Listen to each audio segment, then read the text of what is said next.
असं विकतच्या गत काय, विकतच्यापेक्षा भारी पनीर जर घरच्या घरी बनवायला शिकलात तर.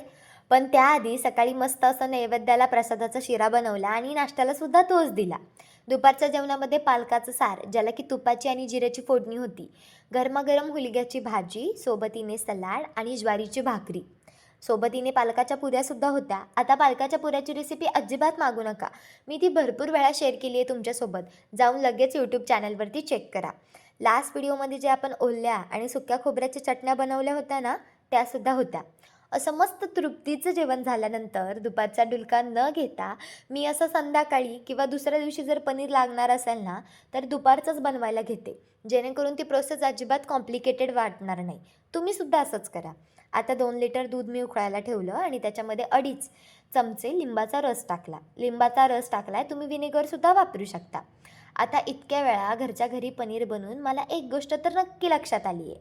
ज्या दुधाची साई घट्ट आणि व्यवस्थित निघते, त्या दुधाचं पनीर अगदी व्यवस्थित होतं. आता इथे मी 2 लिटर दूध घेतलं आहे. त्याच्यासाठी 2.5 चमचे लिंबाचा रस वापरला आहे. दूध फाटल्यानंतर त्यातलं पाणी सेपरेट झालं, की पनीर असं बाजूला काढून घ्यायचं. एका कॉटन क्लॉथमध्ये एक्सेस वॉटर बाजूला करून घ्यायचं.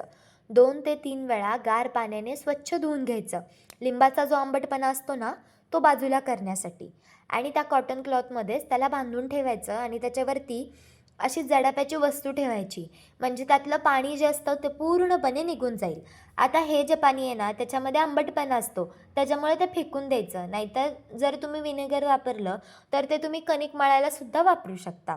10 ते 15 मिनिटं जडाप्याची वस्तू ठेवल्यानंतर 4 तास फ्रीजला सेट करायचं. आता मी चांगलं 7-8 तास ठेवलं होतं, कारण मला ते संध्याकाळी उशिरा लागणार होतं. झालेत का नाही क्यूब्स तयार. लहानपणी जर मुलांना पनीर खायला शिकवलंत ना, तर मोठं झाल्यानंतर ते नाक मुरडत नाही. आणि अशा पनीरपासून खूप रेसिपी बनवल्या जाऊ शकतात. तुम्ही लवकर लवकर बनवा हे पनीर आणि मला कमेंट करून सांगा, तुम्हाला जमलं का? आणि जरी काही शंका असली, तरी कमेंट सेक्शनमध्ये नक्की विचारा. बाय.